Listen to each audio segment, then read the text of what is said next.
আমি আজকে সুসাইড করব। এর জন্য কিছু কৃষ্ণনগরের এমএলএ থেকে শুরু করে প্রত্যেকটা জনগণ দায়ী। আমি সুসাইড করব। আমি একজন স্কুল টিচার, আমার একটা সম্মান আছে, আমি সততার সাথে জীবন কাটিয়েছি। আমি কোনো অন্যায় করিনি। নমস্কার দর্শক, সংবাদ আবির্ভাবের গুরুত্বপূর্ণ সংবাদে আপনাদের সকলকে স্বাগত। আমরা প্রত্যেক দিনের মতন আজকেও একটি বিশেষ এবং গুরুত্বপূর্ণ সংবাদ আপনাদের সামনে তুলে ধরব। দর্শক, আমরা প্রত্যেকেই চেয়েছিলাম তৃণমূল কংগ্রেসের বিসর্জন, ঢাকি সমেত ঠাকুর বিসর্জন। আমরা প্রত্যেকেই চেয়েছি এবং সেই মতন আমরা ভোটও দিয়েছি, এবং যার ফলে একেবারে বিজেপি যেটা আশা করেনি, যে জিনিসটা বিজেপি ভাবতে পারেনি, সেই ভোটের ব্যবধানে কিন্তু বিজেপি জিতে এসছে এবং এসে সরকার গড়েছে। তো এখন কেমন লাগছে? সরকার নিশ্চয়ই ভালো চালাচ্ছে, সরকার নিশ্চয়ই খুব ভালো করছে, কিন্তু আমরা প্রত্যেক দিন যে ভিডিওগুলো পাচ্ছি তাতে কিন্তু রীতিমতো অস্বস্তি হচ্ছে। আমাদের যেটা মনে হচ্ছে যে আমরা কাকে নিলাম রাজত্বে, চোর ডাকাতদেরকে তাড়িয়ে আমরা এই কাদেরকে দেখছি, কারা এসছে সরকারে? এই প্রশ্ন যেমন আমাদের মধ্যে হচ্ছে, এই প্রশ্ন বাংলার যত হিন্দুরা আছে, যাদেরকে বলেন না বিজেপি সনাতনী হিন্দু, সেই সনাতনী হিন্দুরাও বলছেন, আর মুসলিমরা তো সাথে আছেই। প্রত্যেকের মুখেই এখন একটাই কথা, যে চোর ডাকাতদেরকে তাড়িয়ে আমরা কাদেরকে নিলাম। এবং সেই চোর ডাকাতগুলো চলে গেল হচ্ছে বিজেপিতে। যাদেরকে চোর বলে রাগানো হতো, যাদেরকে ডাকাত বলে রাগানো হতো, সেই চোর ডাকাতরা দল বদলু করে চলে যাচ্ছে বিজেপিতে। দিব্যি সুখে আছে তারা, কিন্তু সাধারণ মানুষের ওপর নানান রকমের অত্যাচার নেমে আসছে। আমরা দেখলাম হকার উচ্ছেদ, কিছু কিছু মানুষ 1.5 লক্ষ টাকা, 2 লক্ষ টাকা, 1 লক্ষ টাকা, 50,000 টাকা মাইনে পান। তাদের কাছে হকার উচ্ছেদটা যেন একেবারে ঠিকঠাক।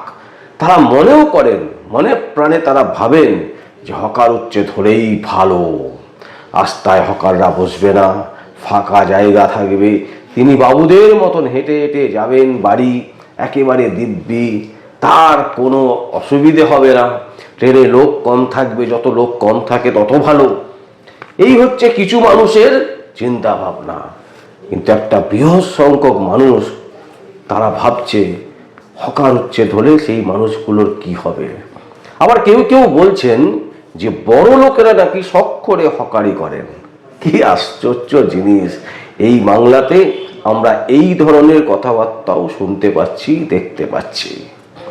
দর্শক, আমরা আজকে যে বিষয়টা আপনাদের সামনে তুলে ধরতে চাইছি সেটা কিন্তু খুব গুরুত্বপূর্ণ।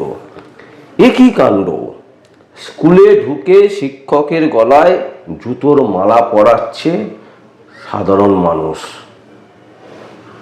এটাও দেখতে হবে। কি বলছে? শিক্ষককে যখন মালা পরিয়ে দিচ্ছে, জুতোর মালা পরাচ্ছে, মারধর করা হচ্ছে, সেই শিক্ষক কি বলছেন? বলছে যে আমি তৃণমূল কংগ্রেস করি বলে আমাকে মারা হচ্ছে, আমার গায়ে হাত দেওয়া হচ্ছে, আমাকে জুতোর মালা পরানো হচ্ছে। ভাবতে পারেন, বাচ্চা বাচ্চা ছেলে মেয়েরা যারা এই সংবাদ দেখবেন, যারা টিভির মধ্যে যারা এই দৃশ্যগুলো দেখবেন, যে শিক্ষকদেরকে এইভাবে জুতোর মালা পরাচ্ছেন, মানে কোন জায়গায় আমরা বাস করছি? কারা এলো? চোর ডাকাতকে তাড়িয়ে দিয়ে আমরা কাদেরকে নিয়ে এলাম? এই প্রশ্ন কিন্তু উঠছে, এবং এই প্রশ্ন 1 মাস 2 দিনের সরকারের বিরুদ্ধে উঠছে, যেখানে রাজ্য সরকারের বিজেপির রাজ্য সভাপতি থেকে শুরু করে শুভেন্দু অধিকারী প্রত্যেকে বুক বাজিয়ে বলেছিলেন যে বদলা নয়, বদল চাই, ভয় নয়, ভয় আউট। অথচ ভয়ই কিন্তু বাংলার মানুষকে একেবারে চেপে ধরছে।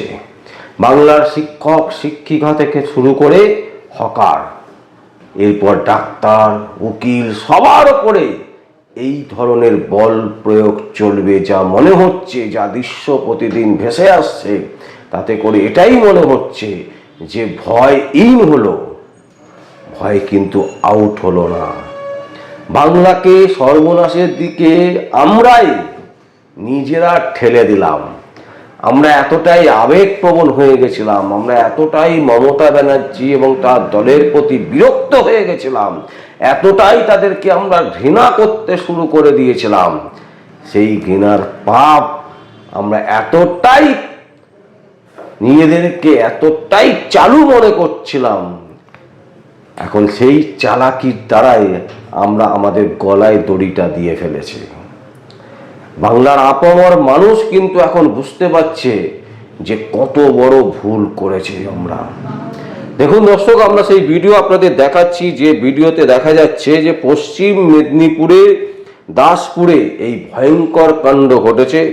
স্কুলে ঢুকে শিক্ষকের গলায় জুতোর মালা, আবার কোথাও দেখা যাচ্ছে শিক্ষিকাকে রাস্তায় পেয়ে তাকে লাঞ্ছনা করা হচ্ছে, নানান রকম ভাবে তার গায়ে হাত দেওয়া হচ্ছে, তার কাপড় ছিঁড়ে নেওয়ার চেষ্টা চলছে। এই ধরনের বিশৃঙ্খলা রাজ্যের বিভিন্ন প্রান্তে হচ্ছে। আমাদের বক্তব্য হচ্ছে, পুলিশ কোথায়, প্রশাসন কোথায়? তৃণমূল কংগ্রেস করেন বলে আপনি একজন শিক্ষক, একজন শিক্ষিকার গায়ে হাত দেবেন? এই স্পর্ধা কোথা থেকে আসে? এই স্পর্ধা কোথা থেকে পায়? আর বাংলার কিছু ইউটিউবার আছে, বুঝলেন, যারা দালালি করে ভালো মাল কামিয়েছে বিজেপির কাছ থেকে, তাদের ভিউয়ার্সও প্রচুর, তারা এই নিউজগুলো দেখতে পাবে না। দালালি করে তো বাংলার সংবাদ মাধ্যম। আমরা নাম ধরে বলছি, এবিপি আনন্দ ভোটের আগে পর্যন্ত তৃণমূলকে মা বলছিল, এখন শুভেন্দু অধিকারীকে বাবা বলছে। এই হচ্ছে ভয়ঙ্কর পরিস্থিতি, শুধু বাংলায় নয়, সারা ভারতবর্ষ জুড়ে, পুরো দেশে। আমরা যদি দেখি, বাংলার সংবাদ মাধ্যম এবং তথা ভারতবর্ষের তথাকথিত সংবাদ মাধ্যম, তারা দালালে পরিণত হয়ে গেছে। দালালি ছাড়া আর কোনো কাজ করে না, এবং সেখান থেকেই রুটি রুজি, সেখান থেকেই পেট চালায়। এই হচ্ছে বর্তমান পরিস্থিতি। কোটি কোটি কোটি কোটি টাকা শুধু ঘরে তুলে নিয়ে যাব। বাংলার মানুষ বলুন, ভারতবর্ষের মানুষ বলুন, সেদিকে কোনো চোখ রাখবো না। আজকের এই যে ভিডিও ফুটেজ আপনাদের দেখালাম দর্শক, এই ভিডিও ফুটেজ দেখে আপনাদের কি মনে হচ্ছে? এই জিনিস আপনারা চেয়েছিলেন? বাংলার বুকে আপনাদের মনে হয়েছে যে এই জিনিস আপনারা চান? ভিডিও ফুটেজ দেখুন দর্শক, আমরা পরপর দুটো ভিডিও ফুটেজ দেখাচ্ছি আপনাদেরকে, দেখুন সেই ভিডিও ফুটেজ।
চাইছেন আপনারা? আমরা চাইছি ওকে সারা জীবন থেকে পুরো অ্যারেস্ট আমরা সবাই, আমার একটা বয়স হচ্ছে প্লাস 50+।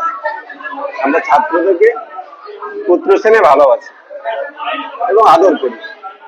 সেই আদরটাকে বর্তমান রাজনৈতিক পরিবেশ পরিস্থিতিতে আমি যদি অ্যান্টি পার্টি করি, টিএমসি করি এবং টিএমসি 93 নম্বর বুথ সভাপতি, আমাকে এই রাজনৈতিক পরিস্থিতির শিকার হতে হচ্ছে।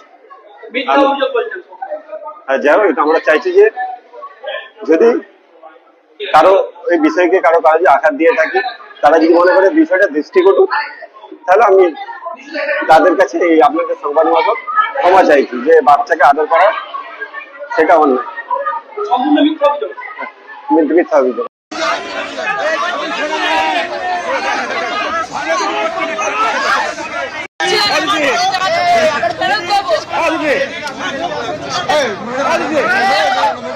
আমি আজকে সুসাইড করব, এর জন্য কিছু কৃষ্ণনগরের এমএলএ থেকে শুরু করে প্রত্যেকটা জনগণ দায়ী।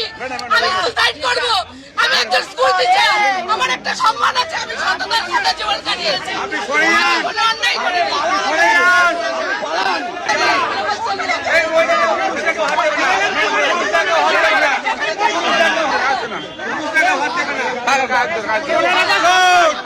জীবন কাটে স্কুল টিচার, সততার শিক্ষা দিলাম। জামা খুলেনি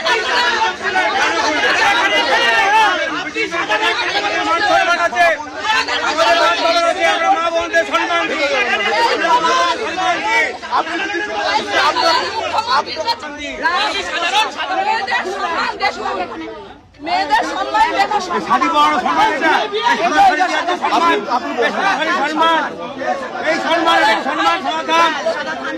আগে সত্যি আমাদের ঘরের মা বোন মানুষদের নিয়ে মহিলাদের পরিকল্পনা ছিল। হিন্দু মেয়েদের, হিন্দু মহিলাদের এই যে ভোটের পর আপনার ইলেকশনের পর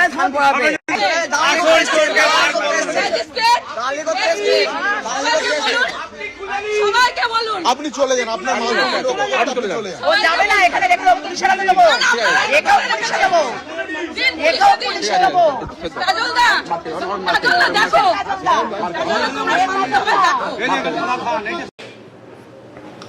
দর্শক, আমাদের আর কিছু বলার নেই, আমরা শুধু একটাই কথা বলবো, ভুল আমরা করেছি, মাসুল আমাদের গুনতে হবে। কিন্তু প্রতিবাদের ভাষা যদি আপনারা ভুলে যান, তাহলে কিন্তু এই সরকার 5 বছর থাকবে, 365 দিন, শুধুমাত্র 1 মাস 2 দিন হয়েছে, তাতেই এই পরিস্থিতি। তাই সজাগ থাকুন। আর এই যে সংবাদ আপনাদের সামনে তুলে ধরলাম, এই সংবাদ সংক্রান্ত বিষয়ে আপনাদের যদি কোনো কমেন্ট করার ইচ্ছা থাকে, অবশ্যই আপনারা কমেন্ট করবেন। আর দেখতে থাকুন পরবর্তী সংবাদ আবির্ভাবে। আমার নাম বিশ্বজিৎ পাল, সংবাদ আবির্ভাবের জন্য।